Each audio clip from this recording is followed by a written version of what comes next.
I am delighted to be here. I really am.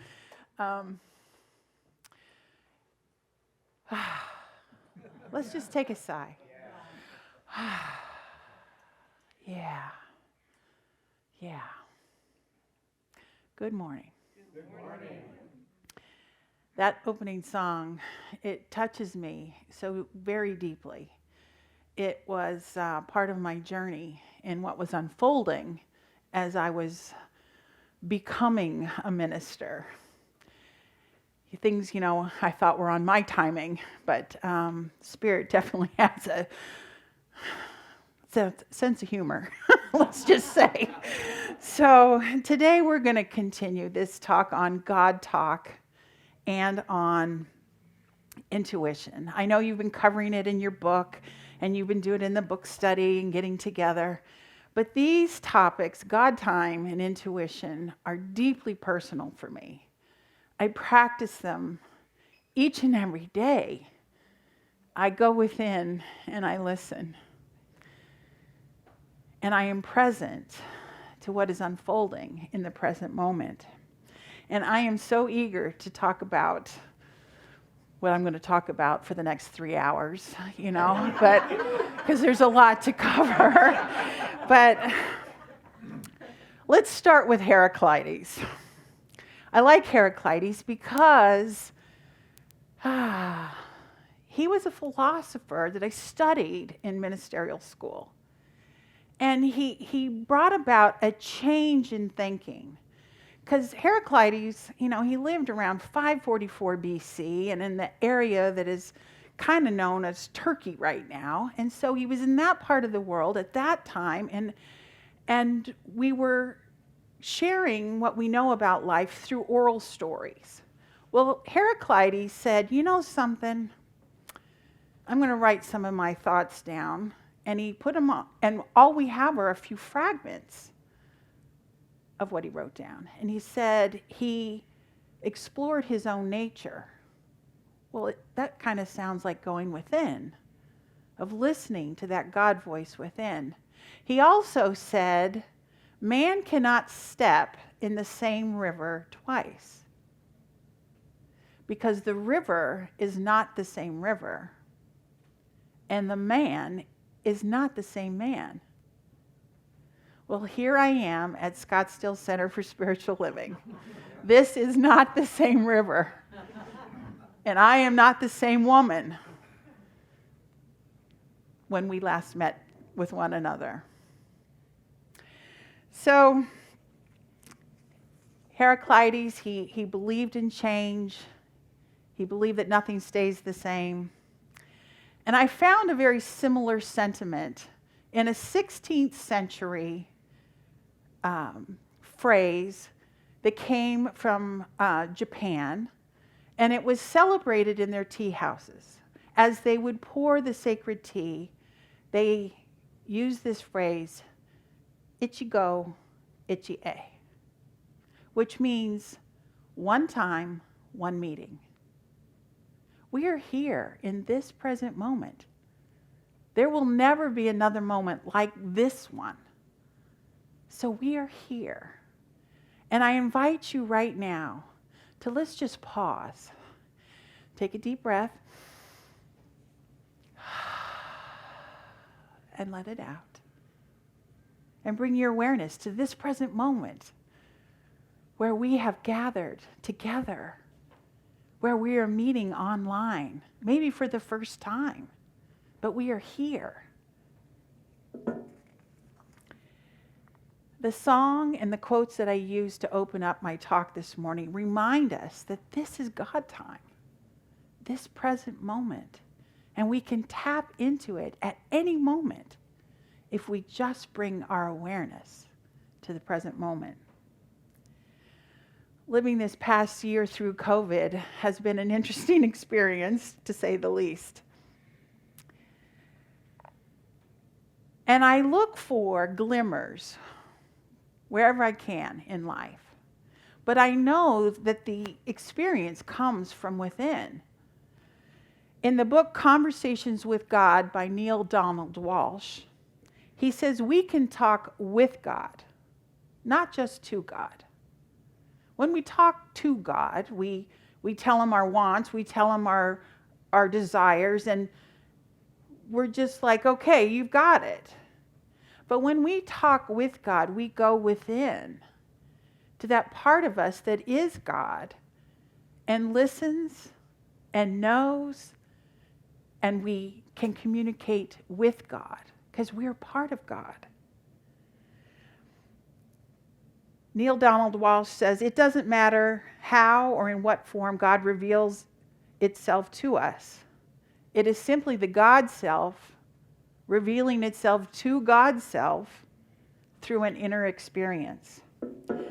I'm going to start today with an icebreaker. I think we need to get the elephant out of the room. So meet Corona. Yeah, so the elephant in the room is, a year ago, February, I was in the prayer zone. I was doing the opening prayer. We were at a different location, and then COVID happened. I did my midday meditations online. I learned how to do Zoom. I actually started learning Spanish on a Duolingo app, and I am getting better at it. It's been over a year. But some of you said, well, where's Lori? I took a sabbatical, and as I went within, God said, you need to pause. You need to deepen in and let those seeds germinate. And I would say, but I've got these plans. I'm going to become a chaplain, and I'm going to, go to the Pacific Northwest, and I'm going to look for jobs up there, and I'm going to get on with my life.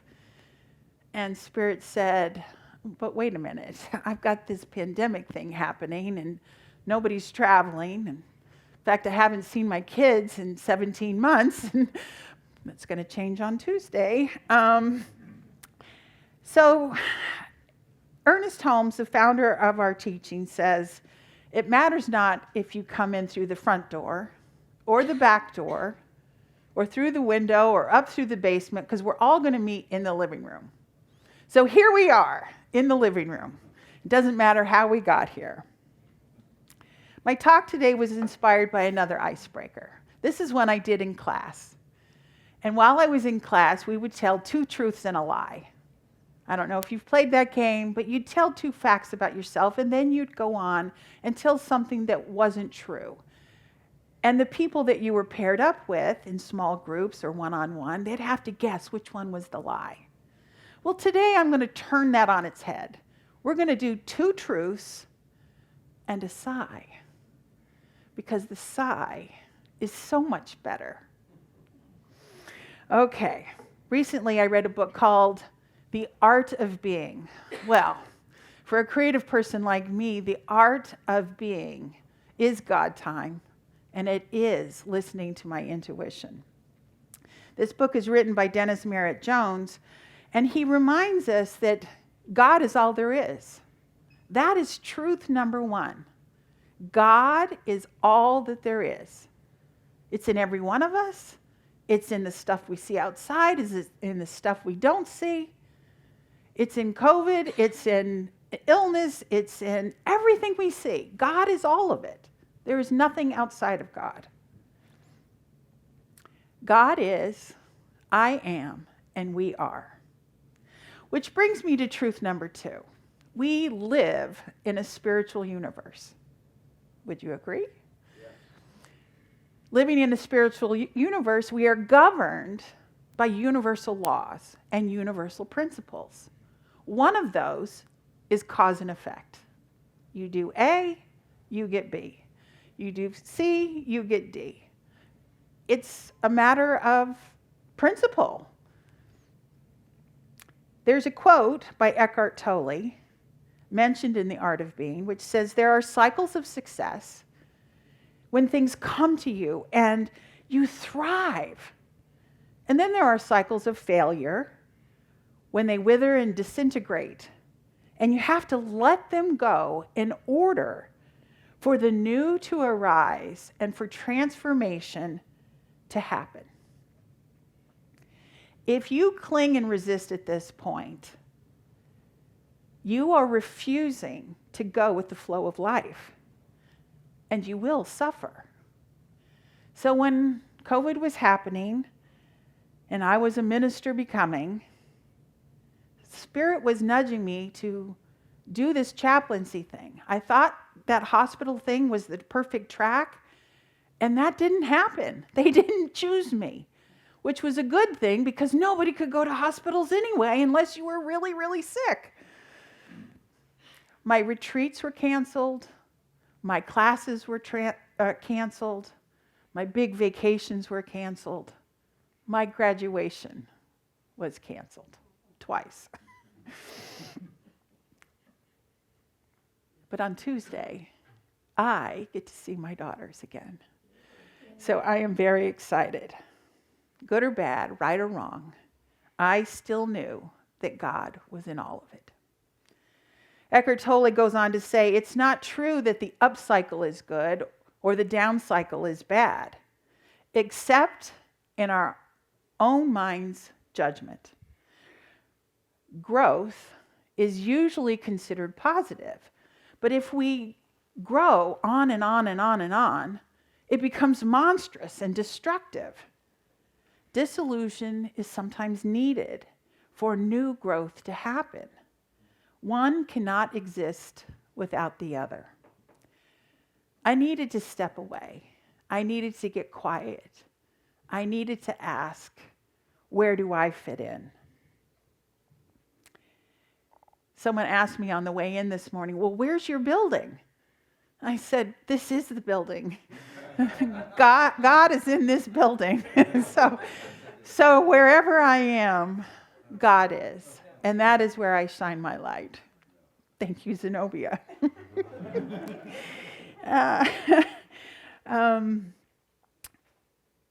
This is where we shift to truth number 2. It is not God's function to create or uncreate the circumstance or conditions of your life. God created you in the image and likeness of God. You and I have created the rest through the power that God gave each and every one of us. That power of choice. Truth number 2. Spiritual universe, the power of choice, cause and effect. God has created the process of life and life itself as we know it. Yet, God gave you free choice to do with life as you will. And from Love and Law by Ernest Holmes. Ernest writes, treatment is clear seeing, clearing out and realizing the truth. It is expecting results and letting go of the attachment of the how and the when. Expect your results. I expect to see my kids. Didn't happen on my timing. I expected to graduate. I did graduate, but it wasn't the way I thought it was going to look. The how and the when was different. The possibility of demonstration does not depend upon conditions, time, opportunity, or environment. It depends entirely on you. As a practitioner, I always affirmed with Reverend Jill that she was a divine open channel. I am a divine open channel. I practice this each and every day. This brings me to intuition. And it leads me to the sigh. We've had 2 truths. Here's the sigh. The sigh is trust and have patience.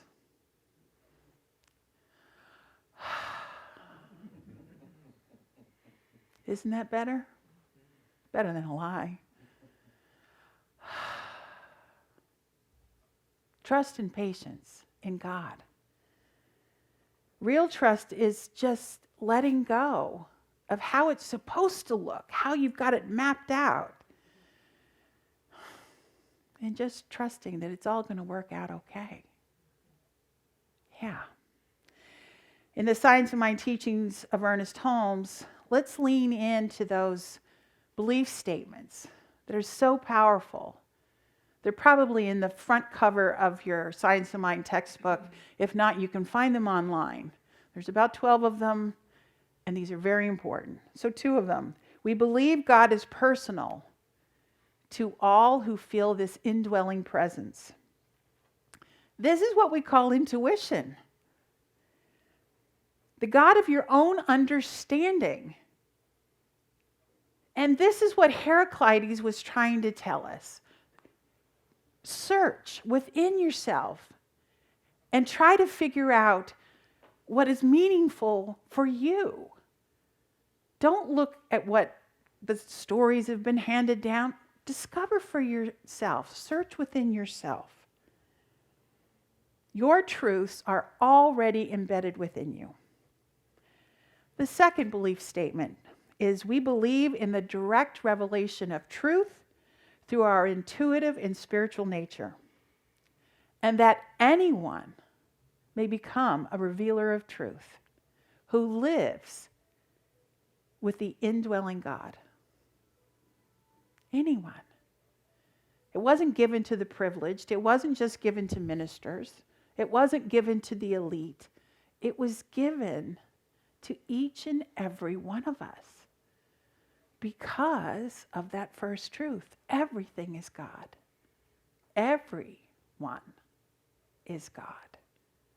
And everyone we meet on the street, in the store, at the bedside of a loved one who is transitioning, everyone is God. And when we can remember that in this present moment, that is God time. We got to talk with God, not just to God. Let's talk with God. Expect an answer. Expect you're good. And then let go of the attachments to it, because it's going to show up in one form or another. And it's going to be delightful. It's going to surprise you and exceed your greatest expectations. To deepen our practice this week, I wanted to share about going and helping a friend. A friend had to make a significant move right in the middle of COVID, and there was no one really to help her with all of the pieces that go with downsizing 2 homes and moving to a third. Boxes and furniture, duplicates. And so I went and I was with my friend. And unpacking a box, there was the book, The 3 Questions. And I read the book and it brought me to tears. Because it asked 3 very powerful questions. She gave this book to her son, who was graduating 8th grade. He was 13 years old. And during COVID, he chose to do his residency at one of the largest hospitals in the country. He is an ER doctor helping COVID patients day in and day out. I get goosebumps thinking about this book. And the 3 questions are, when is the best time to do things? Who is the most important one? And what is the right thing to do? Well, these 3 questions in this children's book was inspired by Leo Tolstoy, the renowned author, the fabulous writer who was nominated for multiple Nobel Prizes but didn't win one. And he was a pacifist. He believed in peace. So in the book, the young boy decides to seek the answers to these important questions. And he goes on a journey and he asks his friends these 3 questions. When is the best time to do things? Who is the most important one? And what is the right thing to do? Well, his friends all gave them different answers. He said, well, this can't be true if I'm getting all these different answers and none of it is the same. It seemed like all of them were giving them something through their own filter. So he decided to march up the hill and ask the wise turtle. The wise turtle must surely know the answer to these questions. And when he gets to the top of the hill, there's the old turtle. And he's digging in his garden. And he's moving very slowly. Well, the young boy is spry and vigorous, and he decides, well, I'm here, I'm going to help the turtle dig and maybe discover the answer to my questions. And in the course of this story unfolding, he hears a cry, and he rushes out into the night, and there's a panda, and she has broken her ankle.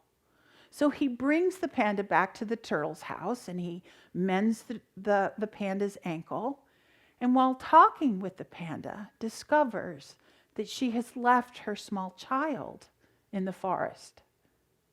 And she's worried. She's filled with anxiety and stress. So the young boy rushes out again into the night to find the small panda child. She scoops him up and brings it to the mother. But the boy is despondent. He says to the turtle, I didn't find the answers to my questions. And the turtle says to him, oh, but you did. So I want you this week to practice these principles. This is what the boy discovered. When is the best time? The best time is God time. It's in this present moment. Right now. In this moment. Not what we have planned next week, but in this moment. That is the best time. And who is the most important one? Well, it is the one you are with. Right now. Each of you at home, each of you here, you are the most important one. And what is the right thing to do? As a chaplain, it's so important to be fully present with people. And when I started out, I would do a lot of telephonic visits. And I'm able to take notes, for myself, so I can remember the names of their loved ones and where they grew up and little things. And when I started doing in-person visits again, I realized I couldn't take notes and still be fully present. So what is the right thing to do? It is simply to do good for the one who is beside you. I bring myself fully present, and I recall, using my own intuition, what is needed in this moment. That is the right thing to do, and it's for the person who is before me. So this week, if you'll practice those principles and invite God time into your life, listen to the voice within, and be present to the people who are before you, God will have spoken, and we will have heard. Please join me in prayer. There is only one life, and that life is God. God is, and I am, and we are all in the one. That infinite potentiality, that infinite possibility. It is all powerful, all knowing, all giving, all joyful, all peaceful. And it is awaiting each and every one of us to awaken and realize that potential within us to speak our word and our truth and to claim our good and realize our good right here, right now. I know that there are many, many paths, different callings, different understandings of God. But we all meet in the same living room. We're all here.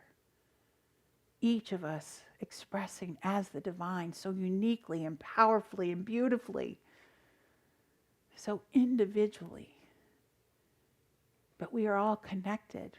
We are all united as one. I speak a word of blessing on behalf of this community. That it is infinitely connected, joined in love, and discovering that mystery of the divine within each and every person. I speak a word of blessing for our planet, this sacred home with the beautiful sky above and the beautiful clouds, every plant life, every animal life, every human life. I give thanks for the wonderment of all of it. I give thanks for the different chapters of our lives, for the beginning and the middle and the end, and the beginning once again, and the middle and the end, for it is all God. I am so grateful, so grateful. I simply let this go to the power of universal law, knowing that it is already done as it is spoken. I expect this good, and I allow it to be, and so it is.